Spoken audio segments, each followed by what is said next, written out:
Berikut adalah agenda presentasi yang terdiri dari subjudul pada jurnal review.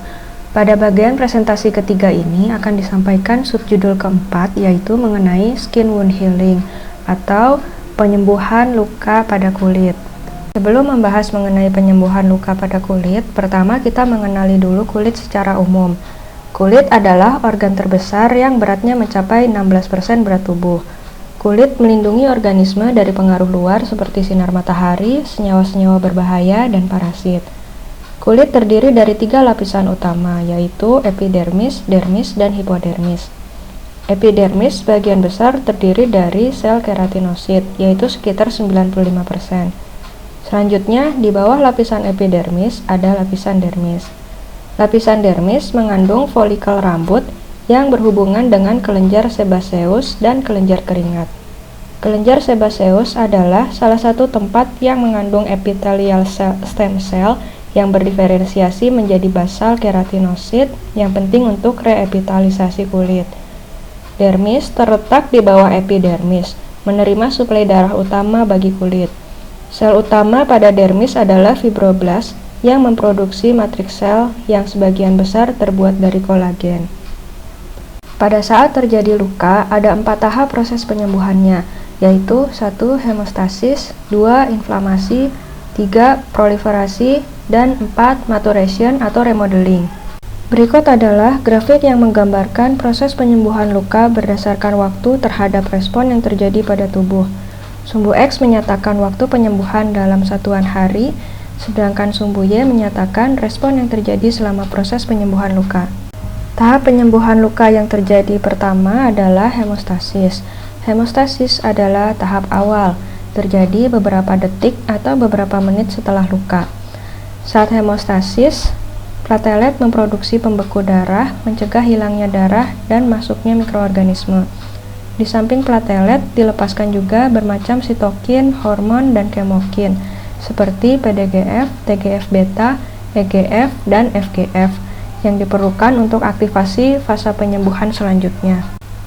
Fase penyembuhan selanjutnya adalah peradangan atau inflamasi. Pada tahap ini, daerah luka akan mengalami peradangan. Sel imun yang datang pertama adalah neutrofil, yaitu dalam 24 jam setelah terjadi luka. Neutrofil mensintesis protease dan senyawa antimikroba seperti reaktif oksigen spesies atau ROS yang akan menginisiasi apoptosis. Protease dan senyawa antimikroba ini akan menarik perhatian makrofag dan limfosit. Keduanya akan menelan dan mencerna sisa-sisa matriks dan serpihan sel serta mikroorganisme untuk mencegah infeksi. Pada tahap ini, daerah yang rusak telah dibersihkan. Hal ini terjadi 48 jam setelah luka. Makrofag juga melepaskan beberapa sitokin pada akhir fase kedua, yang mengaktifasi proses selanjutnya yaitu regenerasi atau proliferasi. Pada proses proliferasi terbentuk jaringan baru. Pertama, terjadi reepitelisasi dari kulit yang rusak. Kemudian terjadi peningkatan VEGF yang akan menginduksi angiogenesis dari pembuluh darah di sekitar luka. Dengan cara ini, jaringan baru dapat memperoleh suplai nutrisi dan oksigen. Fibroblast mengalami proliferasi untuk menghasilkan matriks kolagen tipe 3, menghasilkan jaringan granulasi. Beberapa fibroblast akan berdiferensiasi menjadi myofibroblast dengan fungsi kontraktil. Secara efektif akan mengurangi ukuran luka dan membantu penutupan luka sehingga bekas luka akan mengecil. Selanjutnya adalah maturation atau remodeling. Ini adalah tahap terakhir. Pada tahap ini, matriks ekstrasel dari kolagen tipe 3 akan diganti dengan kolagen tipe 1. Banyak sel yang terbentuk pada tahap awal akan mengalami apoptosis.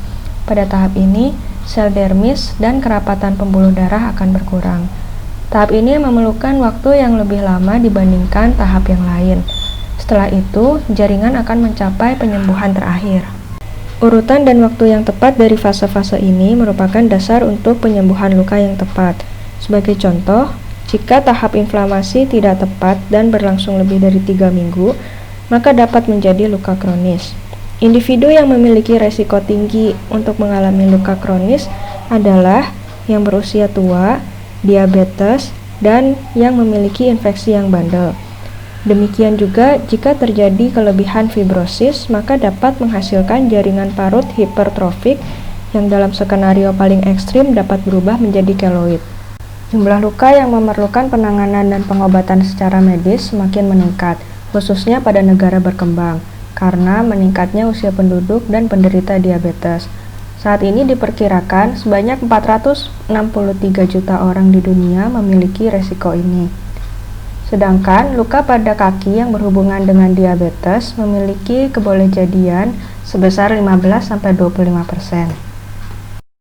Pengembangan untuk pengobatan luka, baik dengan mesenchymal stem cell, conditioned medium, atau menggunakan extracellular vesicle, diantaranya adalah sebagai berikut.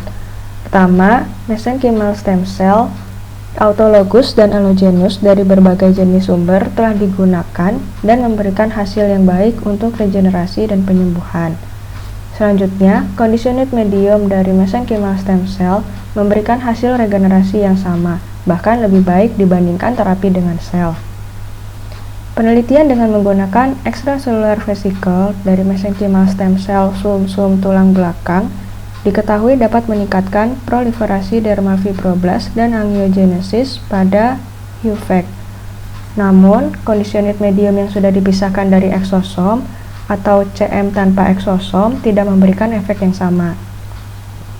Penelitian lainnya, yaitu conditioned medium dari jaringan adiposa, diketahui dapat menstimulasi migrasi dermal fibroblast dan menutup luka iskemik pada model tikus.